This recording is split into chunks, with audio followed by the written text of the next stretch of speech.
one of the reasons I wanted to try and originally I wanted to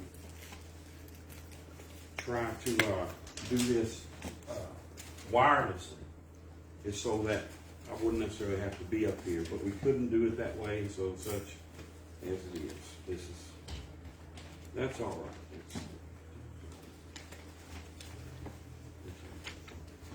right. And so this will probably be the new normal, I guess, so we'll all get used to it. It's not that big of a deal. If you have your Bibles, let's go back to James chapter 1. James chapter 1. Oh, before we get started, too, I wanted to point out one other thing. First of all, can you hear me okay? Yep. I know that's not that much of a difference, but one of my next purchases is going to be a little sound system for us here. But that'll be in the coming weeks. Now we start to get this lined out. But one of the things I did want to remember to point out to everyone was to give a thank you to Gary and Ines. I'm not trying to embarrass them, and I know they wouldn't want to thank you, but I'll give it anyway. They've been doing a lot of work back here in this children's area this week. It's looking really, really good, and they have a lot more to go. So we appreciate y'all. We genuinely appreciate y'all. They're doing a great job, and I look forward to seeing what they get, what it looks like when they're finished with it. So thank y'all. All right, so James chapter 1. We started something last week in this church that I just realized this morning. I've been here 14 years preaching and have never done a word study. And that seems strange. I mean, I don't know how many of you are used to that, but it seems natural, like something we would have done before, but never. Occasionally I'll tell you what a Greek word means, maybe, or something like that. We've never done a study on a word like we started last week. And so this is sort of a first for us, whether you realized it or not. And I have been looking forward to it, and hopefully we'll do some more of this in the future. But for now, we're going to continue on with this one out of James chapter 1. I told you last week about how early in my walk with Christ, I struggled a lot because I didn't understand something. And I didn't understand how sin was to be dealt with in my life. Knowing that I was saved and coming to learn God's will and His nature, His character, what my life was supposed to be like, I didn't understand how I was supposed to go from the thing I was to the thing He wanted me to be. And so I spent a lot of time struggling with sin, a lot of failures of, different types. And the entire time, and I mean for years, just begging God, will you help me with this? Will you take this out of my life? Will you just stop this and stop me from thinking this way and saying these things, right? And nothing happened. Nothing would change at all. And that's because I didn't understand that it was my job to do this. And as I said last week, I realize when you say stuff like that in a Baptist church, people start to cringe because isn't God supposed to do everything? Well, yeah, and He has. And we'll get to that. But one of the things I think I could say that is going to be most helpful for you is that where ridding your life of sin is concerned, if you are saved to the greatest extent, that's on you now. That's on you. And it's something you have to do to yourself on purpose. And I'm going to show you why we know that's true in this word study. Last week we picked James chapter 1 and verse 21 because we had just recently been studying through James, and I just kept reading it after our study was over, and some of these verses just stuck out to me. And the one that stuck out to me probably most of all was verse 21.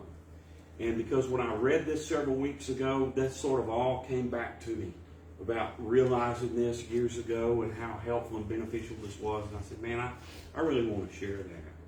And so I told you last week that's what we were going to start doing. In James chapter 1 and verse 21, James says, therefore lay aside all filthiness and overflow of wickedness, and receive with meekness the implanted word which is able to save your souls. And that's the only verse we read. And I told you because I'm not concerned about the verse necessarily, but one word in the verse, and that word lay aside. And as I said, you say, well, brother, that's two words, and I told you last week, not in Greek it isn't, it's one. And that's the word we want to study. We're going to do that some more today. So, I tell you what, too. For those of you, just sort of as an aside, that don't take notes or you like to take no right, if you see any of the stuff up here that'll help you, just pop your little phone out and take a picture of it, and then you'll have it, the slide, and that's sort of, your notes are sort of made for you there. Just sort of a freebie, all right? James says, lay aside, lay aside, lay aside. The one word that we want to get from there is this Greek word, apotithemi. Apotithemi. Apotithemi. I know that's unfamiliar to you, apotithemi. Basically, that's the Greek word translated lay aside in this verse, apotithemi.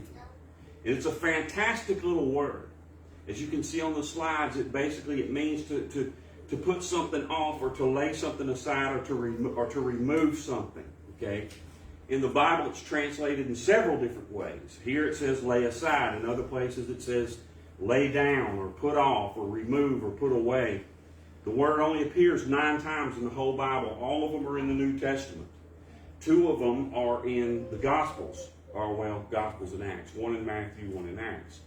And what's interesting about this little word is that it sort of sums up this big idea that did not exist before the apostles came up, with it.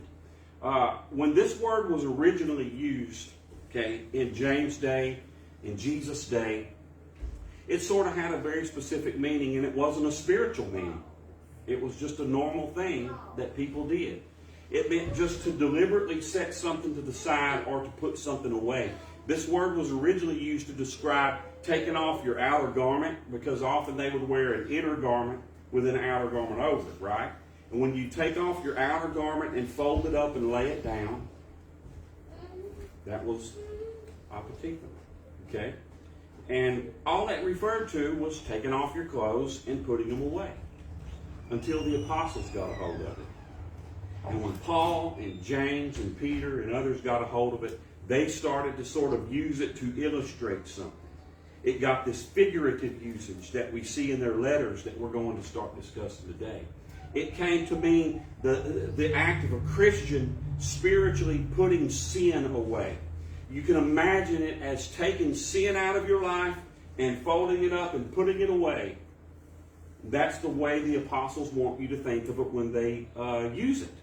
And so this one simple little word, apotithemi, carries a huge sort of biblical meaning that we are going to start to go over today, and probably finish that part today, and then maybe next week look at some other things having to do with it.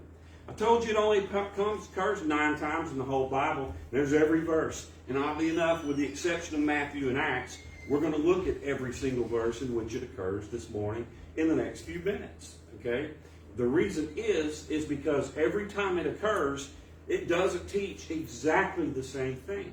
It sort of teaches a different shade of itself, so that by the time you see it, every time it's used, you have a whole complete sort of doctrine in regard to how this word should be used. Now, I know that nobody came here for grammar lessons. I always hated grammar. I didn't understand it in school, and so I didn't do very good at it. Okay?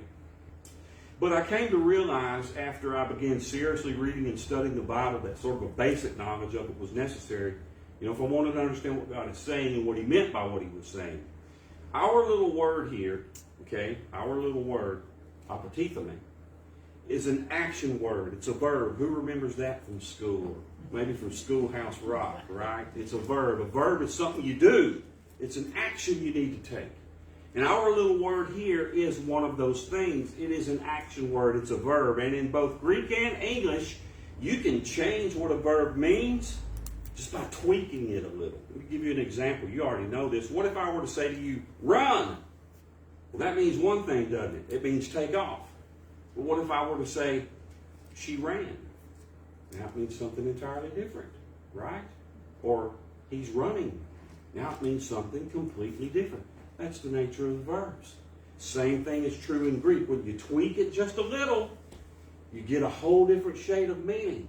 And the apostles do that with this word all throughout the New Testament, because what they want you to do is to put all this information together and then get it, right? There's a truth behind this word that they want us to understand.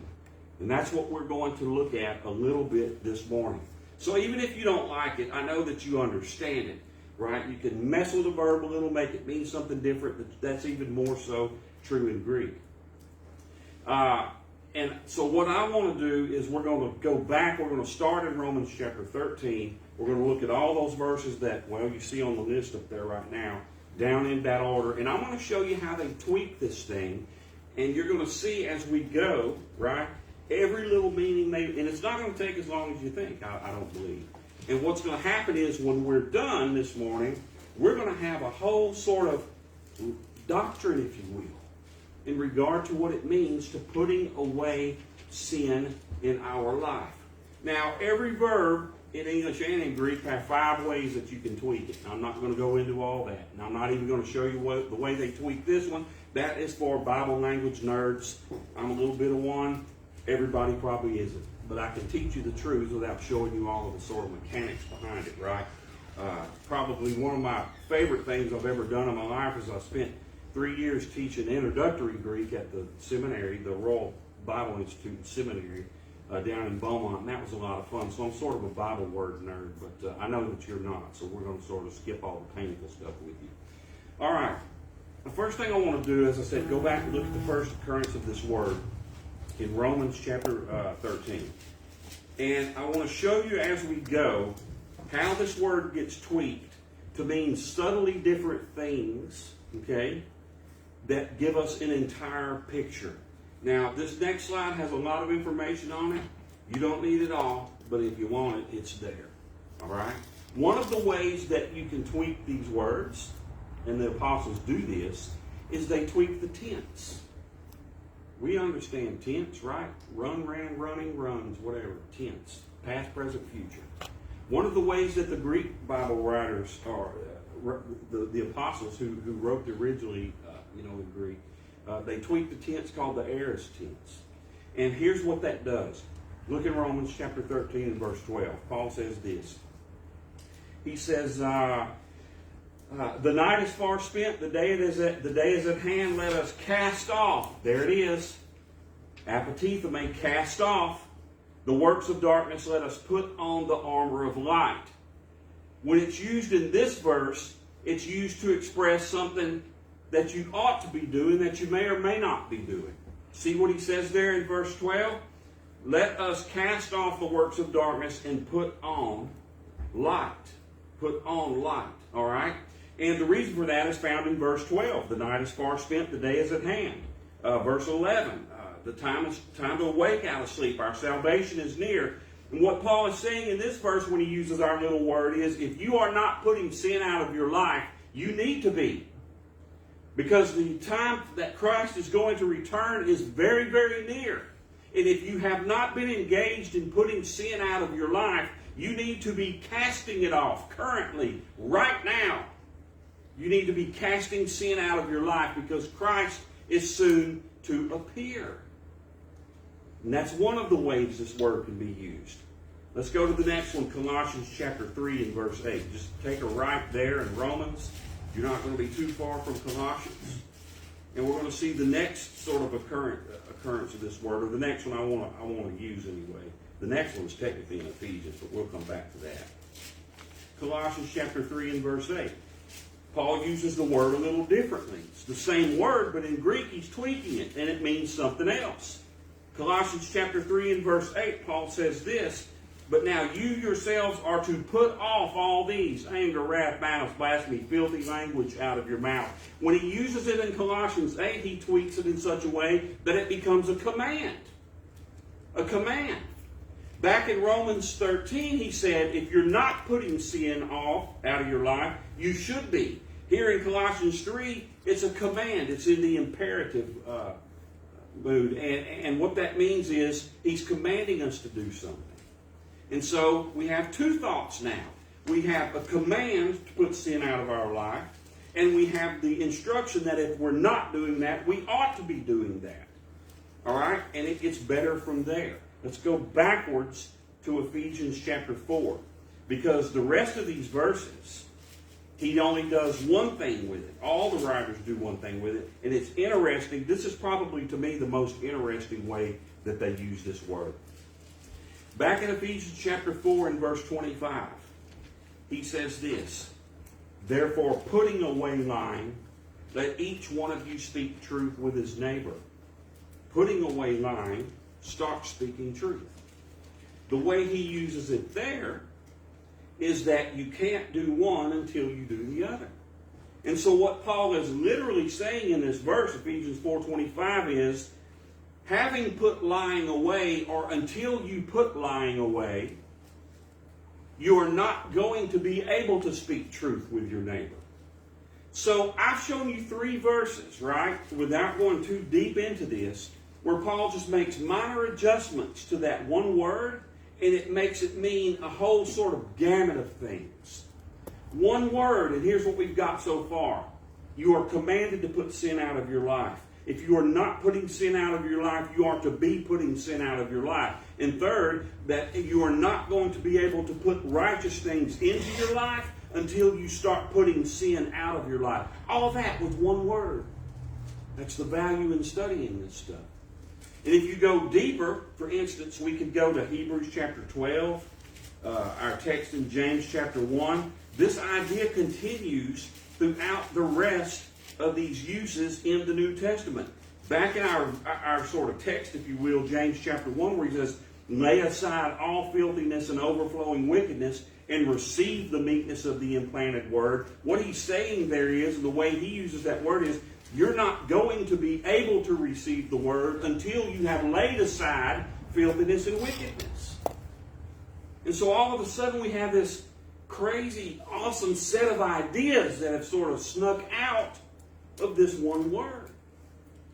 Now, not only that, all right, but there's another way to sort of tweak this word. And that is, not only can you tweak the mood, it's called, you can tweak what's called the person. That is, who's being addressed. One of the interesting things about this word, all 9 times it's used in the Bible, okay? All 9 times it's used in the Bible, it's used in what we call the middle voice. And if you don't know what that means, I'm going to simply tell you real quick. It means it's something you're supposed to be doing to yourself. When a verb is found in the middle voice in any language, it means the subject of the sentence is taking the action on himself. All right? Here's what that does for us. Let's go back through all of our verses. Romans 13:12, Paul says we're to cast off, what was it? Let me get back over there. He says we're to cast off the works of darkness, as I recall, correct? And we are to put on the armor of light. What he says there literally is, done a pretty good job of translating the English, let us, that's the word I want you to key in on, let us cast off. You do it to yourself. This is something you must do. No one's going to come along and cast off the works of darkness in your life. That's on you to do. And he follows this. This is true of every single verse that I had up there. It says that over and over and over all the way throughout the New Testament. Ephesians 4:22. We didn't cover this one a moment ago, but that's fine. He says this, if indeed you that you put off concerning your former conduct the old man which grows corrupt according to deceitful lust. You, he says, are to put off. You put off. Ephesians 4:25. Therefore, you put away lying. And on and on and on it goes. In Colossians 3, he says, you yourselves are to put this behavior off. In Hebrews 12, he says, you yourselves are to lay aside every weight and all of the sin that is tangling you up. And I could go on, but I think my point is made. The way the apostles use this word makes it clear that this is a work that we are supposed to do. And that's where I was getting it wrong for years and years and years and years. I was sort of stumbling around, unaware of how this was supposed to work. and struggling with sin and getting trapped sort of by the same old stuff and never seeming to sort of be able to get any traction, never starting to get any real forward motion with holiness in my life. And the whole time I'm begging God, just take this away from me, take this away, just step in and make sure this never happens again. And the whole entire time in His Word, He was saying to me, I've already done everything I'm going to do in regard to your sin. It's on you to obey me now. That's what we're going to start looking at next week. We're going to go back to Romans and get away from this word study and look at what has happened. Okay, but here's the secret, right? Or the trick, or the thing that you want to go home with. The theme here is that we are to rid ourselves of sin, because God has already done everything necessary to break its power and to give us the ability to do what we're being told to do here. There is no cavalry coming. Cavalry, I should say. There's no cavalry coming. Okay? God's not going to snap His fingers and then all of a sudden, whatever sin and weight that you've been fighting with is just going to be gone. That's not going to happen. It's on you to rid it from your life. There's no magic moment like I was praying for, right? That's going to come when I just stopped what I was doing and never did it again. That's only going to happen if you stop what you're doing and you just never do it again. And you can do that, by the way. We'll start to see that next week. The way that this word is used by the apostles means that you are expected to do it yourself. God has done everything necessary to empower you to truly and finally and completely cast off every bit of the darkness that remains in your life, but you're going to have to be the one that does it. It's a verb, it's an action word, and it's on you to take the action. And that's what I was missing for the first 10 years of my walk with Christ. You lay aside, lay down, cast off, put off, remove, put away every bit of darkness. The emphasis is on you. If there's some ungodly thing in your life that you're struggling with, and it's constantly getting the best of you, and you feel like you're never going to change, I have very good news for you. The only thing that keeps giving it any power is you, and the choice that you're making to give it power. And the only reason it's still hanging around is because you haven't stopped it yet. That's very good news. That's very good news. We're going to see how to do that in the coming weeks. Here is the sort of short takeaway from today. What in the world does this mean for our lives? I'd say three things. Three things. Because of the way the apostles use this one little unique word and the way they tweak it from start to finish throughout the Bible, here are the three truths we come away with that gives the big picture about this stuff. Number one is we are commanded, Colossians 3:8, Ephesians 4:22, we are commanded to put away the sin in our lives. We tend to think of the Bible as sort of being broken up into two parts, right? Old Testament, New Testament. In the Old Testament is all the stuff we're commanded to do, and in the New Testament is all the ways God loves us. Nope. God's one God. He's not schizophrenic. He's the same one in Genesis that He is in the Revelation. Okay, that's all one message. And what that means for us is, thou shalt not kill is the exact same thing as put off the works of darkness. It is a command from God. It's non-negotiable. It's not instruction. It's not advice. It's a command. The same as all. So number one, we are commanded to put sin out of our lives. Number two, as he said in Romans chapter 13, if we are not putting away the sin in our lives, we should be. Yeah, because we're commanded to do so. In my case, early on in my walk anyway, as I've shared with you, I didn't know that's how it worked. I was praying for something that was never going to be answered the way I wanted it to because I didn't understand. When I do it now, I understand, and it's just sin, so to speak. But the idea is, if we aren't actively doing what we were told to do, we should be. Knowing that we are commanded to put sin out of our lives, that's what I need to be busy doing. And if I'm not doing it, as Paul said in Romans 13, you are missing the boat because Christ is going to appear very soon. And our salvation is closer now than it was the first day any of us believed. And all of that's happening as time is moving forward. I'm getting closer and closer and closer to either the return of Christ or my return to the dust. And as one of those 2 days approaches for me and for you, we need to be doing what it is we're told to do. Putting the sin out of our lives. Third thing is this. We must put the sin in our lives away before we can expect to add the righteousness. You see those verses that are listed with that point? All of those verses, if you go back and read them, like the one in James, okay, where he said, put away the filthiness and receive the word. The way they use that word in those verses is telling you, you can't do one until you do the other. Now, this is awesome because here's what this means. Until you busy yourself with ridding your life of sin, you're not going to be able to start filling it with the righteous things that ought to characterize you as a Christian. There's a principle that we'll look at in the coming weeks where one of the things Paul does is most of the time when he uses this word, he doubles it up and he'll say, put off this, put on this instead.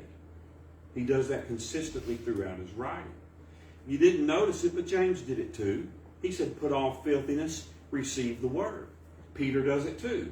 Put off this, receive. And what they're telling you is, not in English because it's not quite sticking out there, but originally what they're telling you is you can't do one until you do the other.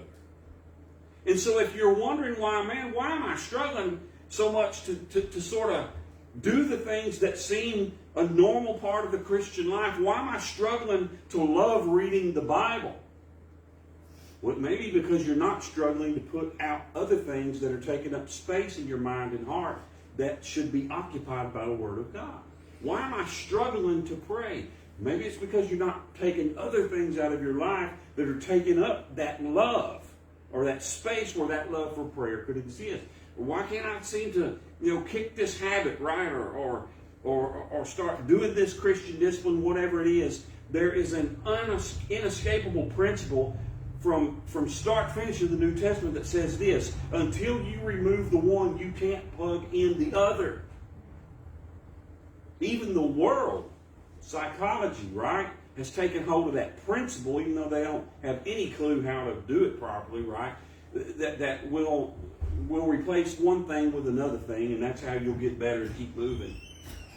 That's not exactly what the Scripture says, but the principle is sort of there, isn't it? Until the sin is put away, you can't have room for anything else. Occasionally, my wife, well, I say occasionally, it's constantly, gets on these kicks where she cleans out everything in our house, right? And it's all goes to Goodwill or some other sort of place, right?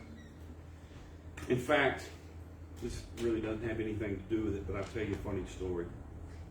One time I went to Goodwill and bought a pink button-up shirt, and when I got home, she pointed out it's the one we had donated to.